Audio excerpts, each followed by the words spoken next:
What is up, fans of football fans? Here again now with a very late video that should have been done a couple weeks ago when the Euros ended. But right after that, when I was gonna do it though, I got very sick, and the week after I was not feeling well at all.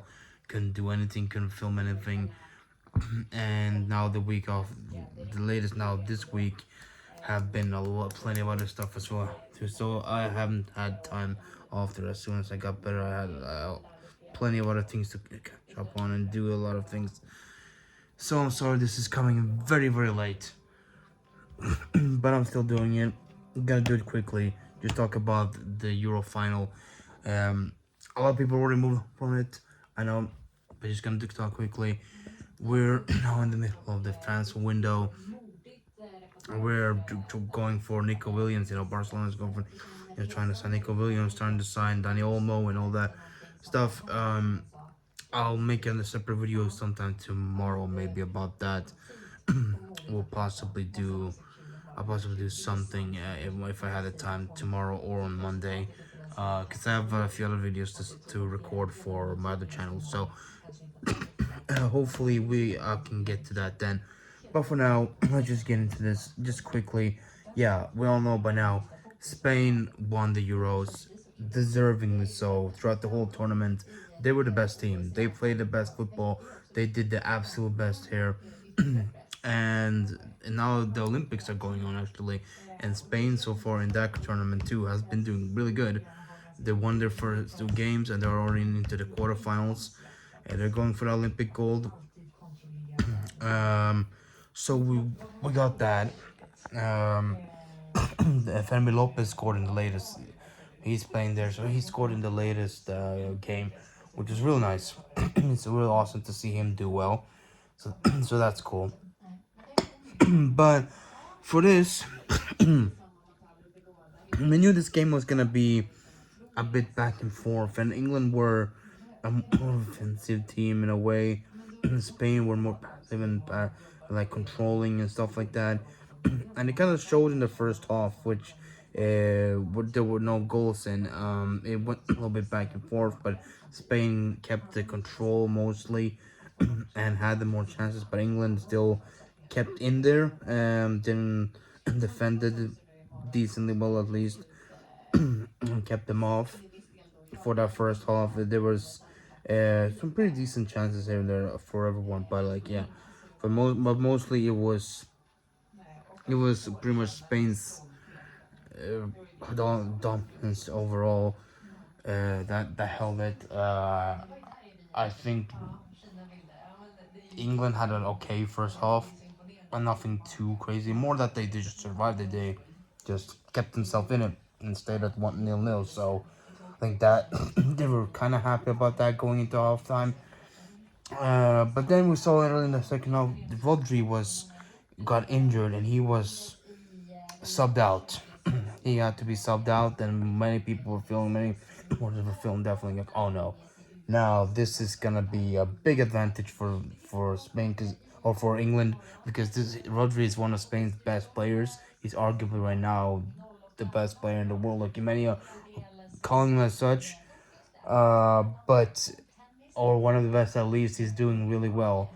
Um, so people thought like, okay, now maybe things will be different. Now Spain lose some good control in the midfield.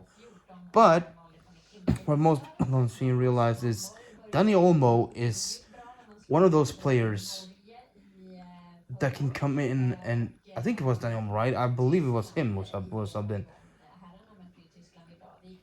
I would think so if I'm not mistaken. Yeah, because Oyarzabal was subbed in later. I think it was Dani Olmo who was subbed in here, because he's one of those he's one of those players who can really do well, and even if he was starting, and like he can take over that role there and do really well in that midfield, and he did that very much good with the absence of Rodri. He took over, did good, handled it in that second half, and it paid off pretty well, and pretty quickly. and like into the second half. It was a good play. They worked it all well, and then Lamine Yamal put a perfect pass over to Nico Williams, who slots it in and makes it 1-0 to Spain very early in the second half. And then, at that point, England was feeling a bit desperate, a bit like shocked. And that was like a big surprise for them that they conceded that early. Even with the loss of Rodri for Spain, Spain still kept in there and did that. And that prompted eventually Gareth Southgate to make some substitutions. First, he brought in Watkins, who was the big hero from the semi-final, and then also Cole Palmer shortly after. And it was the latter who really made the biggest impact as he, from a good pass from Bukayo Saka, scored the equalizer for England shortly after. And then England was feeling like, okay, maybe there's something here, maybe something can be done. Uh, if they just keep it in there and keep that pressure. But as we have seen with England so far this tournament, a lot, and also plenty um, in other ways, like throughout this whole tournament, pretty much. In most of the games, that they have not been very confident most of the time. Even when they do score, they still go back and sit back more. And even when they go down, that's when they start playing. But as soon as they do take something back into the game, they just sit back again and they just lose that momentum once again and let the other team come in. And that's exactly what they did once more here. After that goal, they just let back again and stopped being as intensive as they were. They had a few chances, but it wasn't anything absolutely major like that when he was super threatening towards Spain. And sure enough, so soon after that, uh, Oyarzabal, who was substituted on, was the one who was this scored the deciding goal, and he was very late into the game. I think in the 86th minute or so, he scored the winning goal, and thanks to England just being way too passive, way too letting in after that goal, they should have kept going with the pressure, but they didn't, and that let Spain back into it. And yeah, and that was the decider right there from Oyarzabal, and with a good pass from Cucurella. So they that was the final thing. Yes, England did have one close chance after that as well, which was fairly good, which was cleared off the line by Dani Olmo with his head. But that was the closest they really got. After that, there wasn't anything uh, that much more that they really did. Spain kept the control, and it went to the 94th for some minute, and then the ref blew the whistle and it was over. Spain are the Euro champions 2024, and it was wonderful. It was wonderful. They deserved it. Lamine Yamal deserved it. I'm very happy for him and very happy for Pedri and Fermin and Ferran too, and all that. they It's so wonderful to see such a great, brilliant youngster like Lamine make such a big impact in such a big tournament, and he did that, and he gets to win it as well. So wonderful. We have such bright youngsters, so good, talented youngsters come through from La Masia that it's just absolutely incredible. We already seen it now again with Fermi Lopez in the Olympics. He's already showing off why he's good too. Today, a goal and an assist. So against the Dominican Republic, I think it was, or something like. I don't remember exactly who it was, but he at least did scored and also assisted today. So very good for summer of football for summer youngsters. They have been doing absolutely incredible. Now deserving so. Lamine is getting some time off to rest. He's on vacation right now, actually with Nico Williams, so and a few others. So that's a little, yeah, but he gets the time, so he's not gonna be featured on the U.S. preseason tour. He's not gonna be included there by Flicks. He'll get some time to rest. which is good. Which is, I think he needs that after that long season he's had with Barcelona and the Euros too. How much he's played, how much he's done. He deserves to rest up and get ready. You know, get fully gonna ready to start the season. Sometime late next month, I believe. So middle of next month, late next month, or I believe sometime later August.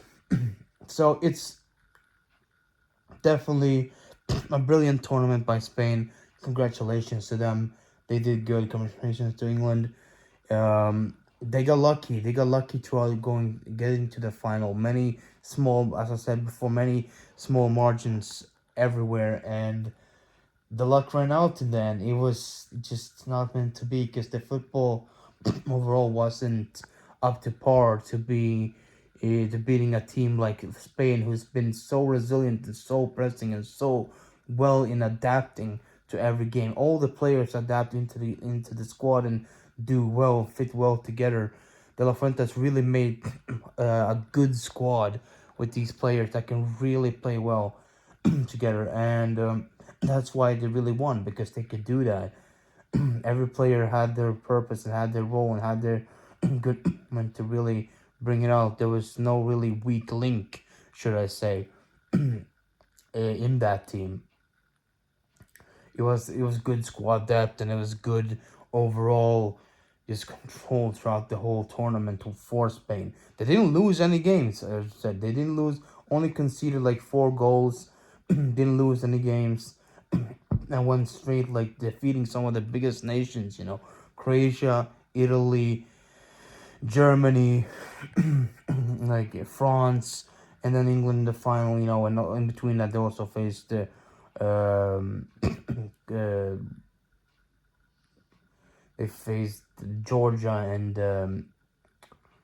what was that? Albania, right? So they had a much tougher way to the final as well than England. So they definitely, after all that, they deserve to be the champions. It's wonderful to see that they've gone that. And on the other hand, also, I didn't talk much about this tournament throughout it, but and then over in South America, Argentina are the Copa America champions. They did get that win, a second in a row for Argentina, a second in a row for Messi. Argentina once were the second team to ever really do this, along with Spain, winning more continental trophy, 2 continental trophies in a row, and then win a World Cup in the middle of that as well. Spain did it back like 15 years ago, 10 plus 15 years ago, and they won in 2008 the Euros and World Cup in 2010, and then another Euros in 2012.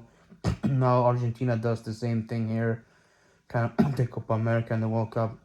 Wonderful for Messi, so happy for him. He got injured in the final a little bit, so he had to be subbed. So it looked a little bit worrisome there for a moment. He was he was seen in tears on the bench as well because of that. So it was a bit scary at the moment, but the team did not let him down this time. They did keep playing for him. And Lautaro Martinez, he scored the winning goal, and he's been playing really well in that tournament too. So and Argentina got the win. They defended their title, and they are still once more Copa America champions, and they will be facing Spain in the Finalissima sometime next year. I think sometime during the spring or sometime in the summer. I don't know exactly when it's gonna be. I think probably next summer, but I don't know. As you remember, the Finalissima ever was Argentina versus Italy, who were the Europe champions at the time earlier. So, and that one, Argentina won that one. So now they're gonna do the trophy like they're doing right now. It's like a super cup almost for national teams. So that's what they're doing here. They really determine the best, the best teams. Whoever wins the Copa America, whoever wins the Euros, they face up against each other. But already Argentina have won the World Cup, so they are still the best team in the world, no matter what. Like official, they are. But it's gonna be interesting to see if Messi plays. Then Messi versus Lamine Yamal. that's gonna be something very, very fun, very cool to watch next year. So definitely cannot wait to see that. I hope Messi will be there and be able to play at that point. So yeah, but that's pretty much it. Overall, this tournament has been a little bit up and down. It was fun, but also a little bit of mixed quality here and there. It wasn't all the best. Some of the bigger nations were playing a bit of wonky football here and there as well. It wasn't like the absolute greatest tournament I've ever seen, but it was worth it though with Spain, because Spain did play wonderful. Every Spain match was definitely entertaining, and they made it worth it. They are. That's why I feel that they definitely are the deserving champions, deserving winners. It's the best that they won, because they were the ones who were really pretty much only the only ones who were actually playing some good football. Yes, there was a little bit. Germany played decent at times as well, and there were some small nations that had some surprises here and there. But overall, with the quality and the consistency and all that stuff, Spain are definitely the most deserving, and they're the ones who really brought it all together in a perfect way with how they lined up and how they played each game. You were not bored when you watched them. Something you can't say for some of the other nations, especially a few of the ones who were made it to the semifinal and all that stuff. You know which ones I'm talking. I'm not gonna mention it, but you know which ones I'm talking about. So it is what it is. Some stars that people thought were gonna shine did not. Some certain ones, and some others were surprises and very fun to see. So overall, it's a mixed bag of a tournament, but still worth it in the end, with Spain winning in a proper way, and it's good. And this is gonna be the last tournament that's gonna be for a while. That's gonna be played in just one nation. The next one, I believe, is gonna be played in multiple, I believe, nations for some reason. Again, it's really is weird. I don't remember exactly where those nations were gonna be, but I heard somewhere that it's gonna be in like multiple. So that's just, it's kind of annoying. I don't know why that is. It's so dumb. Um, I also like, yeah, I think they're gonna Copa America possibly also. Well, in the next World Cup too. I think maybe it was the World Cup. I don't know. Next World Cup's also gonna be played in like multiple nations. It is just, it's strange that they're doing that kind of stuff, but it's just, yeah, I don't know. I don't know what UEFA and FIFA are really thinking with all that. It's strange. It's really strange that they're just making things more complicated. They're already doing that with club football, but now they're doing it with the national football too. So it is really like up in the air how that's gonna be, but we'll see it. We'll take it as it comes when that time arrives in 4 years time or so. So yeah, but in 2 years time for the World Cup as well. That's gonna be played in the US next. So yeah, we'll see how that goes. Because they did not do a proper good job hosting the Copa America this year. It was a lot of chaos, a lot of bad stuff. So I hope they fix that up ahead of the World Cup, so it doesn't, all that stuff does not happen again. A lot of people got injured and hurt a few times, and it was just a whole mess, especially in the final. Man, it was not fun. So hopefully they fix that up and they structure it much better, because we don't want to see any of that and have that kind of feeling, all that stuff ruin the tournament, you know, like it kind of did for the Copa America. But anyways, that's gonna do it for this video. And thank you all for watching throughout the last month with the Euro, all my Euro videos and all that kind of stuff. Now, officially fully going back into club mode for Barcelona and other things like that, just club football. As I said, I'll be making a video soon, probably tomorrow or at least latest Monday, hopefully. And recording a video but talking about where we are in the transfer stuff right now as a club with Barcelona, and also talk about a few other transfers that have happened throughout Europe for different clubs as well so far. Hopefully by that time I record it, maybe already we have an announcement from Nico Williams. We're waiting for that. We're waiting for his announcement and his decision on where he's gonna be playing. Um, and there's a lot of other stupid like rumors and offers from Saudi Arabia, from other players like for Rafinha and other things. It is really weird. I don't think we should be selling players like that, but I'll talk more about it then. And it's gonna be a really weird month ahead, for the rest of the transfer window. But hopefully we can bring in the proper players that we need, that Hansi Flick needs, and we can form a proper squad in the end. So yeah. But anyways, that's gonna do it. Hope you guys did enjoy this. If you did, leave a like down below and subscribe if you're not done that already. And ring the notification bell to be notified next time a video gets uploaded. Hopefully be soon.